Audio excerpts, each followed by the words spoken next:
Pernah nggak sih kalian ngerasa kalau akhir-akhir ini ada yang aneh sama dunia otomotif? Jujur aja, kita butuh sedikit curhat hari ini. Kita mulai dari Mercedes deh. Mereka baru aja ngerilis mobil listrik GT 4-door terbaru. Dan coba tebak bentuknya. Bentuknya kayak gini.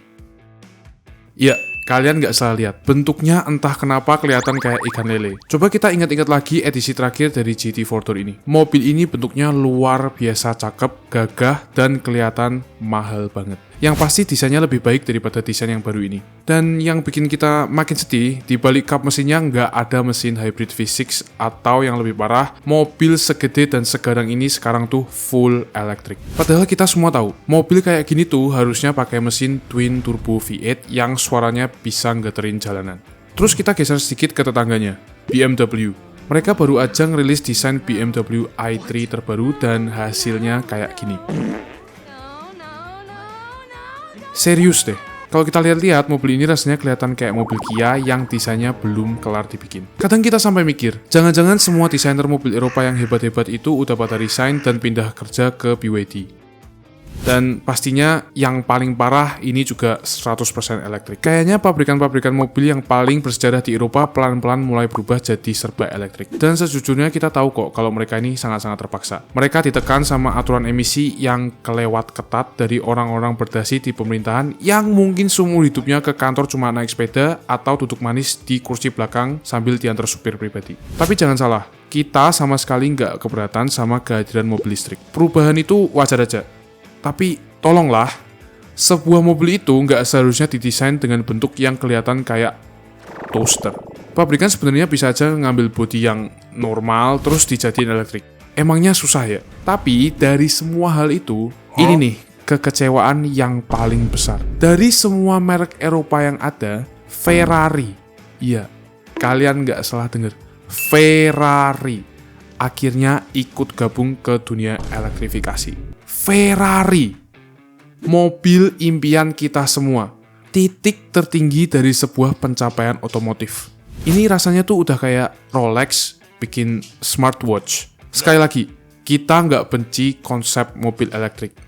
Tapi, astaga, tolonglah coba lihat aja wujudnya. Bentuknya kayak gini. Mobil ini kelihatan persis kayak mobil BYD Sea Lion yang baru aja nelen Testarossa. Dan kalian tahu apa yang paling bikin kaget? Bukannya nunjuk ulang Pininfarina, mobil ini malah didesain sama perusahaan pembuat barang elektronik. Tepatnya perusahaan milik mantan desainer Apple yaitu Jony Ive. Coba kita pikirin bentar. Apa sih yang orang-orang pembuat elektronik ini tahu soal mobil? Apalagi sebuah Ferrari. Mentang-mentang proyek Apple Car gagal total dan dibatalkan, sekarang pelampiasannya pindah ke Ferrari. Bikin mobil sport seharga ratusan ribu dolar itu nggak sama kayak bikin HP. Dan inget, si Jony ini juga yang ngedesain port charger mouse ada di bawah. Sekarang dia desainer Ferrari. Terus, mari kita bahas soal namanya. Biasanya, nama Ferrari itu sakral banget. Mereka punya ikatan kuat sama sejarah balap. Ngelambangin tenaga atau minimal ketegangan sangar dan mengintimidasi. Coba kita ingat-ingat lagi mahakarya mereka. Ada yang namanya Ferrari Testarossa. Dalam bahasa Italia, Testarossa itu artinya si kepala merah. Nama ini dipakai karena penutup silinder head di mesinnya sengaja dicat warna merah menyala. Keren banget kan filosofinya?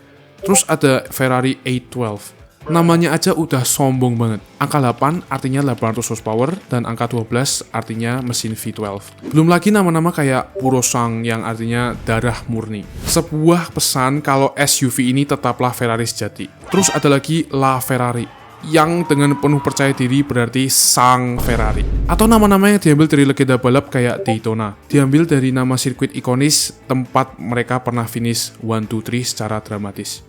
Dan pastinya ada Ferrari Enzo yang diambil langsung dari nama sang bapak pendiri. Tapi mobil yang baru ini namanya Ferrari Luce.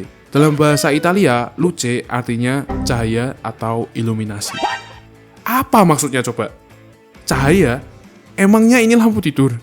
Siapa sih yang ngasih nama ini coba? Kok bisa-bisanya mobil dari pabrikan kuda jingkrak dikasih nama yang lebih cocok jadi merek lampu? Tapi oke.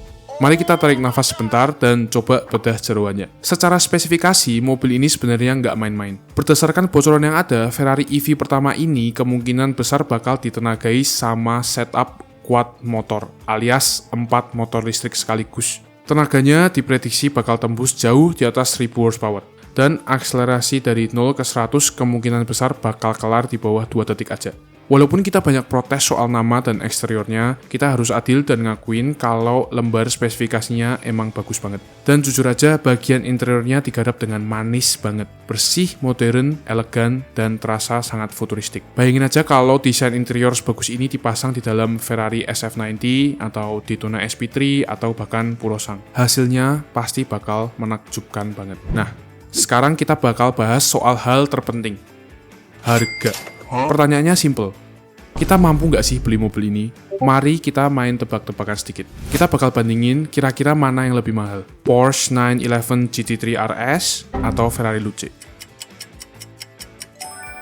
McLaren 750S atau Ferrari Luce. Aston Martin Vantage atau Ferrari Luce.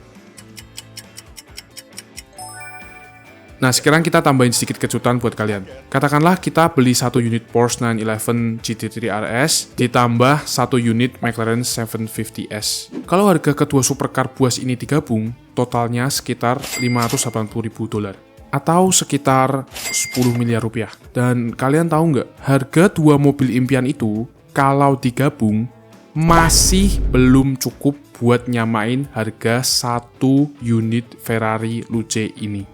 Walaupun belum dirilis secara resmi, mobil ini diprediksi bakal nelen biaya sekitar $650.000 atau sekitar 12 miliar rupiah. Jadi, ya kita udah pasti nggak bisa beli mobil ini. Mungkin beberapa dari kalian ada yang mampu, ya tapi kalian pasti ngerti lah maksud kita. Ini harga yang sangat-sangat fantastis buat sesuatu yang bentuknya kayak gitu. Dan kita juga nggak habis pikir kenapa raksasa otomotif Eropa ini berusaha keras banget buat kelihatan kayak mobil pabrikan Tiongkok. Padahal basis penggemar mereka itu bener-bener beda jauh. Fans Ferrari nyari suara, getaran, emosi, dan prestis.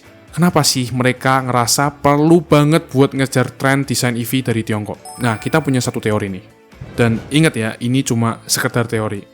Gimana kalau sebenarnya mereka sengaja ngelakuin ini biar mobilnya gagal total? Gagal separah-parahnya di pasaran. Coba dengerin dulu.